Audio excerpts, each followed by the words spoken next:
Assalamualaikum warahmatullahi wabarakatuh. Kami di sini yang beranggotakan saya sendiri, Salmanita Nuraini, Nadia Saputri, Aulia Nur Adinda, Cynthia Nariswari, dan Maria Magdalena. Di sini kami akan mempresentasikan final project kami, yaitu website Satu Data KKP.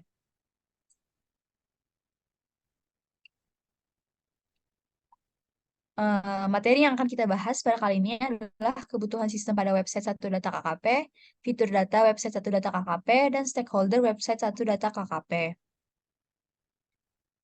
Next. Kebutuhan sistem pada website Satu Data KKP. Identifikasi kebutuhan adalah langkah yang paling penting dalam merancang dan mengembangkan website Satu Data KKP yang lebih efektif. Berikut ini adalah beberapa jenis kebutuhan untuk website Satu Data KKP.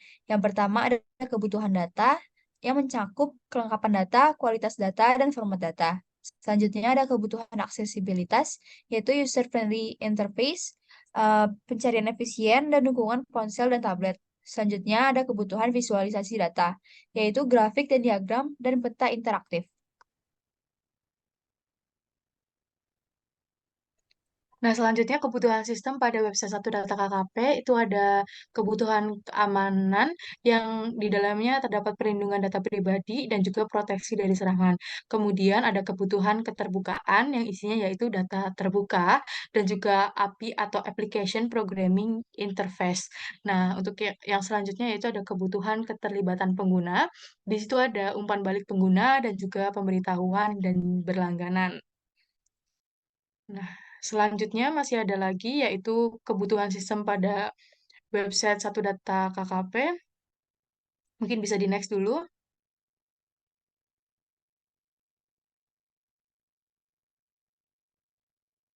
Nah, yang selanjutnya ini ada kebutuhan pemeliharaan dan juga pembaruan yang di dalamnya terdapat pemeliharaan rutin dan juga pembaharuan data secara teratur.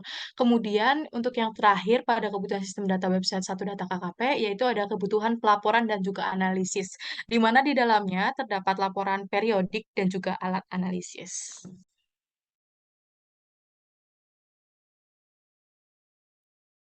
Selanjutnya, fitur pada website Satu Data KKP. Login Satu Data KKP dilakukan dengan registrasi akun sebagai fasilitas membuat akun, memastikan keamanan akun dengan verifikasi, identifikasi pengguna dengan memasukkan informasi login, dan autentikasi yaitu proses verifikasi untuk memberikan akses akun yang sesuai. Kemudian ada sejarahnya berisi pengantar data dan perjalanan Satu Data, di mana merupakan visi misi dan instruksi mengenai program Satu Data nasional. Fitur pada website Satu Data KKP, yaitu ada standar data, berisikan kuesioner Satu Data, pedoman dan prosedur, dan data induk. Terus ada metadata yang terstandarisasi untuk menggambarkan profil lengkap suatu data terbagi menjadi dua, yaitu metadata statistika dan metadata spasial. Kemudian ada tim mencakup informasi tentang individu atau kelompok orang yang terlibat dalam pengembangan, pemeliharaan, dan manajemen situs web, serta inisiatif Satu Data yang berkaitan.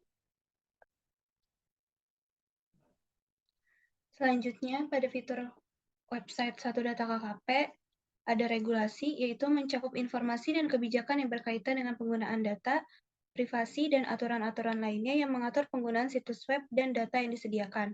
Selanjutnya ada konsultasi, yaitu memberikan cara bagi pengguna untuk mendapatkan bantuan, informasi lebih lanjut, atau jawaban atas pertanyaan. Selanjutnya ada dashboard, yang mencakup dashboard utama, statistik terkini, rilis berita, dan agenda acara.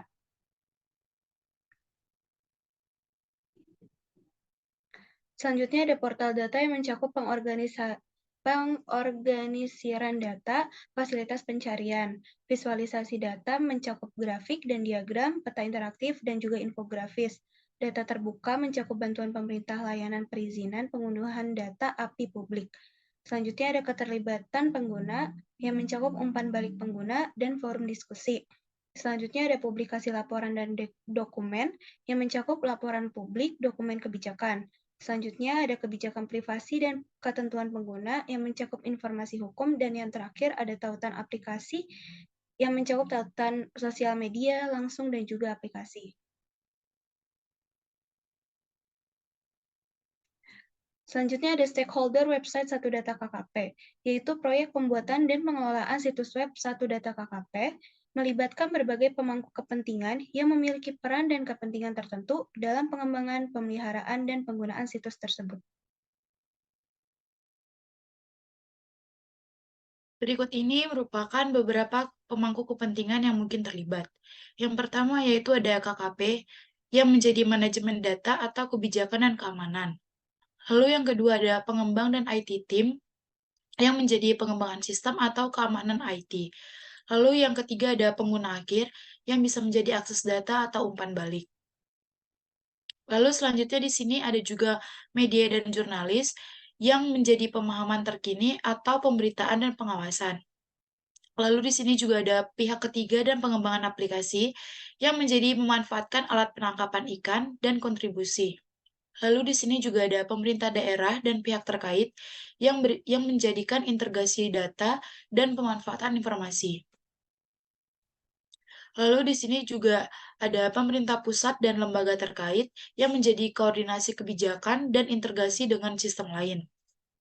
Lalu ada pihak swasta dan industri perikanan yang menjadi memanfaatkan alat penangkapan ikan dan kontribusi. Lalu yang terakhir ada akademisi dan peneliti yang menjadi integrasi data dan pemanfaatan informasi. Sekian dari kami pemaparannya. Mohon maaf jika ada kesalahan. Terima kasih. Assalamualaikum warahmatullahi wabarakatuh.